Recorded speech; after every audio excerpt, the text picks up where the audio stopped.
मिलता था। और यहाँ से देखिए विजुअल जो है, लेकिन ये काफी कमजोर हो चुका है, इसको डिस्पोजल हाँ, करने की जरूरत होगी नहीं? हाँ, ये भी निर्माण कार्य देख रहे हैं कि कितना कमजोर हुआ है। कहीं ना कहीं यहाँ पे एक मजबूती के साथ निर्माण जो होना चाहिए था, हाँ, उसमें कमी है। और इस तरह से यहाँ से कोडरमा शहर का सुंदर दृश्य। तो झारखंड वासियों, इनका जो चैनल सेकंड में दिख रहा है देश की बात, मैं भी सब्सक्राइब कर ले रहा हूँ, ठीक है। आप लोग से भी मैं रिक्वेस्ट करता हूँ कि इनका चैनल जितना हो सके सब्सक्राइब करिए, व्यूवर बढ़ाइए, सब्सक्राइबर बढ़ाइए, और झारखंड के बारे में अगर ये बता रहे हैं तो जानिए और सभी को जानने दीजिए, ठीक है। तो आइए दोस्तों, आपको अंततः मैं कोडरमा जिले का ऐतिहासिक प्लेस ध्वजाधारी धाम करदम ऋषि तीर्थ स्थल के शीर्ष पर लेकर के आया। और मैंने आपसे वादा किया था कि झारखंड में जितनी भी पर्यटन स्थल है उसका मैं दर्शन कराऊं और इस ओर शासन का ध्यान केंद्रित करा करके इसको पर्यटन के रूप में स्थापित कराने में मैं अपना योगदान निभाऊं। आप भी मेरे साथ चल रहे हैं और लगातार मुझे अपना सहयोग दे करके चैनल को बढ़ा रहे हैं। तो हम लोग बातें करते हैं कि रंजीत जी, किस प्रकार से आपको मैं दोबारा जो है सो झारखंड के जो पर्यटन स्थल है उस पे लेकर के आया हूँ, कैसा महसूस हो रहा है? सर बहुत अच्छा लग रहा है मुझे यहाँ आकर के। मैं लगता हूँ मेरी अपनी ज़िंदगी में पहली बार यहाँ पे आया हूँ और मुझे बहुत अच्छा लगा। मैं चाहूँगा कि यहाँ के बारे में, यहाँ का क्या है, मुझे जी अवगत कराएं। जी जी, जैसे कि है कि करदम ऋषि तीर्थ स्थल इसलिए नाम पड़ा कि करदम ऋषि जिनका पुराणों में वर्णन है, उनके उस महान पुरुष के यहाँ पे विराजमान रहे, यहाँ से तप किया उन्होंने, और इस क्षेत्र में जो है सो उनका योगदान रहा इसको ऐतिहासिक बनाने में। इसमें बहुत सारी चीजें जो कुछ कुछ अभी छुपी हुई है, मैं छुपी हुई इसलिए कह रहा हूँ कि हम लोग क्या है ना कि मॉडर्न युग में इतने ज्यादा आधुनिक हो चुके हैं कि जो हमारा इतिहास है, जो हमारा लाखों करोड़ों वर्ष का जो इतिहास है, उससे थोड़ा सा अछूता हम लोग हो गए हैं। एक तरफ करदम ऋषि यहाँ पे विराजमान रहे, एक तरफ यहाँ से लगभग 30-35 किलोमीटर दूर जो डोमचांच के बॉर्डर पे स्थित है परशुराम ऋषि का भी पुराणों में वर्णन है, वो भी वहां पे विराजमान रहे। उससे आगे अगर वहां से हम जाए तो 25-30 किलोमीटर के दूरी पे जो घोड़ा सिमर एक स्थान है सतगावा में, शिव का स्थान है, वहां पे मुगल आक्रांताओं का भी पहुंच हो चुका है। तो आप समझ सकते हैं कि ये क्षेत्र कितना ऐतिहासिक रहा है। एक आपका पिपचो के आसपास में कर्ण का रथ जहां पे रुका था, उसका भी ऐतिहासिक स्थान है। डोमचांच में दो चंचालनी धाम है, बड़ी चंचालनी और छोटी चंचालनी, ये भी ऐतिहासिक। सर मैं यहाँ के बारे में जानना चाहता हूँ कि करदम ऋषि का स्थान के नाम से यहाँ जाना जाता है और ध्वजाधारी पहाड़ के भी नाम से यहाँ जाना जाता है।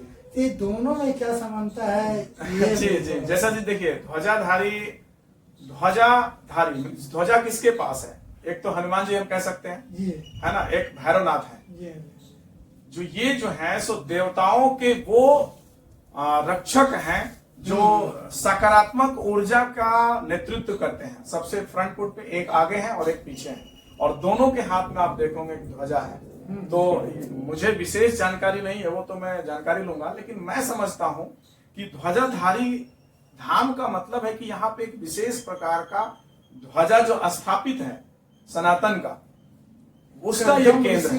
करदम ऋषि का यहाँ निवास स्थान रहा है। हाँ, निश्चित तब पर स्थान रहा है, तो हम कह सकते हैं कि निवास स्थान रहा है। इस ध्वजाधारी पर्वत पे जी, और उसी का नीचे से अभी देख रहे हैं कि पहले तो बहुत सारी व्यवस्थाएं, बहुत सारा अभाव था, लेकिन नीचे में अब बहुत सारा व्यवस्था सुदृढ़ हुआ है। सुखदेव जी महाराज यहाँ के महामंडलेश्वर हैं, जो इस समय विशेष रूप से आपके प्रयागराज में इस बार कोडरमा को स्थान भी मिला है, कोडरमा के खालसा को, और वहां पे जो लाखों भक्त यहाँ से जा रहे हैं, वहां से वो प्रयाग का भी आनंद उठा रहे हैं। तो मैं थोड़ा सा आपको प्रयागराज पे भी कहूंगा कि महाकुंभ चूंकि कल से महास्नान जिसको शाही स्नान कहते हैं, उसके माध्यम से महाकुंभ का शुरुआत हो जाएगा, जो 1.5 महीने तक चलेगा। और ये 1.5 महीना का जो यात्रा है, मैं सभी दर्शकों से भी कहूंगा कि इस बार महाकुंभ विशेष हो रहा है। इस बार ही नहीं, जब से मुझे कहने में कोई परहेज नहीं है कि जब से योगी जी का नेतृत्व यूपी में आया तब से हम कह सकते हैं कि जितने भी आध्यात्मिक तीर्थ स्थल हैं और जो तीर्थ कार्यक्रम है वो बहुत ऐतिहासिक हो चुके जी हैं, हाँ, विश्व जी स्तर हाँ, का कार्यक्रम हो जी चुका हाँ, है, जी हाँ, जी है हाँ। ना। इसके लिए मैं योगी जी को बिल्कुल योगी जी धन्यवाद के पात्र पात्र हैं, हैं। क्योंकि महाकुंभ को पिछला बार जिस तरह से वर्ल्ड वाइड किया गया और इस बार उससे भी कई गुना बढ़ करके कुंभ का जो है सब व्यवस्था किया गया व्यवस्था है। किया गया है। 40 से 50 करोड़ आप समझ सकते हैं जब लोग वहां पे जाएंगे। संत श्रद्धालु हाँ, लोग आएंगे। हाँ, इतना जनसंख्या की इसमें लगभग सैकड़ों देश एक मतलब एक तरफ और सिर्फ वहां कुंभ में जाने वाले लोग एक तरफ, तो कितना अलौकिक हो सकता है वहां का यात्रा।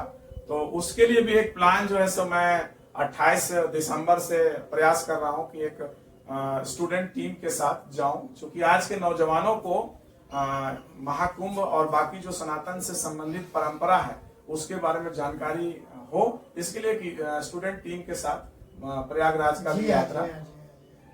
तो दोस्तों, जैसा कि मैंने आपसे करदम ऋषि तीर्थ स्थल का एक संक्षेप विवरण दिया है, पुनः प्रयास करूंगा कि आपको अन्य स्थानों पे, विशेष करके जो परशुराम ऋषि का स्थान है और जो सतगावा में शिव का तीर्थ स्थल है वहां पर ले जा करके आपको बाकी चीजों को दिखाऊं।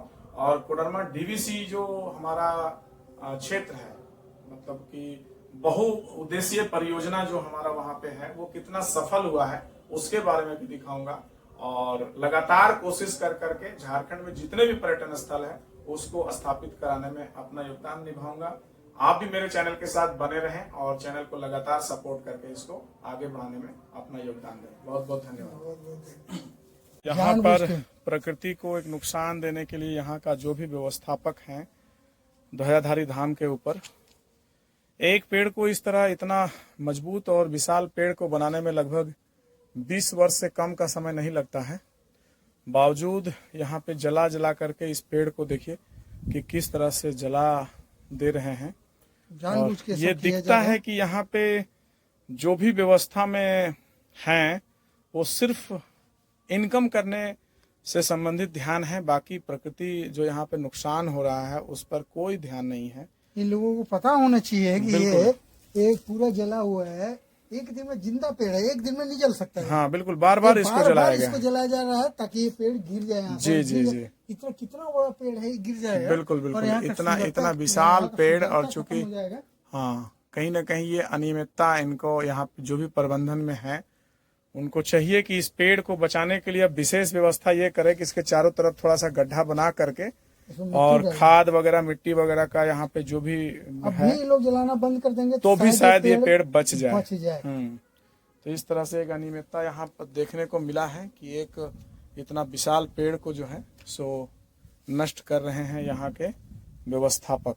और साथ ही साथ जिस तरह से यहाँ एक साफ सफाई होना चाहिए, ये देख सकते हैं कि इस पे भी मतलब जो भी पूजा व्यवस्था में उपयोग होने वाले सामान है उसके बाद उसको डिस्पोजल करने का कोई विशेष व्यवस्था नहीं करके सीधा सिर्फ जो है सो उसको यहाँ जहां तहां फेंक दे रहे हैं, जो कि गलत है। यहाँ पे भी देख सकते हैं कि वही व्यवस्था है कि हर जगह ये देखिए जितना भी भक्त आते हैं और जो चढ़ावा है उनको यहाँ पे डिस्पोजल इस तरह से किया जाता है। ये गलत है, इसको या तो जलाना है तो सुव्यवस्थित ढंग से इसको जला करके इसको खत्म करें, और हाँ या तो फिर यहाँ से हाँ जमीन में गाड़ भी सकते हैं। जहाँ लोग पूजा करते हैं वहाँ कम से कम साफ सुथरा जी। और इस तरह का प्रकृति के साथ नुकसान नहीं होना चाहिए, इसके लिए यहाँ के व्यवस्थापक भी जिम्मेवार हैं। और वैसे कुछ भक्त से भी मैं आग्रह करूंगा कि जो इस तरह का यहाँ पे आते हैं, चूंकि पर्यटन क्षेत्र है और इसको जब और ज्यादा बढ़ावा मिलेगा और ये व्यवस्था रहेगी तो काफी प्रकृति को नुकसान होगा, तो इसका भी ख्याल हम सबको रखना पड़ेगा। तो चलिए अब यहाँ से यात्रा को समाप्त करते हुए हम लोग पुनः वापस चलते हैं और फिर कभी आपको किसी अन्य स्थान पे मिलेंगे। तब तक के लिए सभी को बहुत बहुत धन्यवाद। और पुनः एक बार सभी को कि प्रयागराज में जो चल रही है महाकुंभ उसमें आप जरूर पहुंचें, और मैं भी जाऊंगा जिसका सीधा प्रसारण आप सभी को दिखाऊंगा, उसको देख करके आनंद उठाएं। बहुत बहुत धन्यवाद।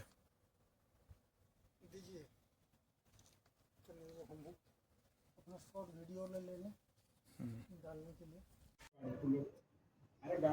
तो झारखंड वासियों, इनका जो चैनल सेकंड में दिख रहा है देश की बात, मैं भी सब्सक्राइब कर ले रहा हूँ, ठीक है। आप लोग से भी मैं रिक्वेस्ट करता हूँ कि इनका चैनल जितना हो सके सब्सक्राइब करिए, व्यूवर बढ़ाइए, सब्सक्राइबर बढ़ाइए, और झारखंड के बारे में अगर ये बता रहे हैं तो जानिए और सभी को जानने दीजिए, ठीक है। Thank you.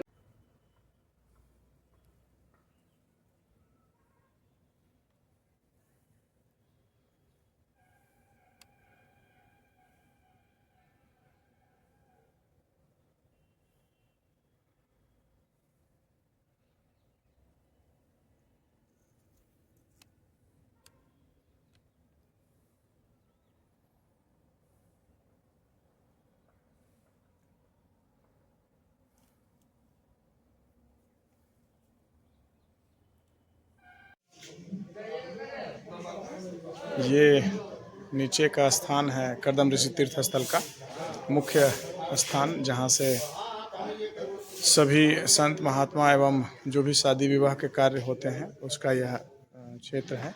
काफ़ी सुंदर यहाँ का विजुअल बन चुका है अब पहले की अपेक्षा, और बहुत सुंदर यहाँ का विजुअल है। हम लोग पुनः प्रयास करेंगे कि यहाँ पे आकर के विस्तृत जानकारी आप सभी को दूं। आइए, ये स्थान जो यहाँ सर्वप्रथम गुरु महाराज का इधर जो यहाँ पे थे उनका स्थान है। आइए ना आप तो। जय जय श्री राम, जय माँ, हर हर महादेव, जय माँ गंगे, है ना। तो आप लोग भी जा रहे हैं ना प्रयागराज? हाँ बिल्कुल जाएंगे। कब? यही 26 को। चलिए 28 को मैं भी वहाँ पे मिलूंगा आपसे, है ना। और सभी को इस यात्रा में सम्मिलित होने के लिए आह्वान भी कर रहे हैं। चलिए, बहुत बहुत धन्यवाद। जय श्री राम। ये हैं जहाँ पे महामंडलेश्वर सुखदेव महाराज जी निवास करते हैं, ये उनका स्थान है। और साथ ही साथ ये जो पुराने मंदिर हैं उसका ये क्षेत्र है। काफ़ी यहाँ पे अच्छा, पहले की अपेक्षा बहुत सारी चीज़ें बदली हैं, बहुत सारी व्यवस्थाएं बदली हैं। और अब जो है सो हम लोग वापसी के लिए निकलते हैं। ये हमारा निकास द्वार आ चुका है और हम लोग बढ़ते हैं। बहुत बहुत धन्यवाद।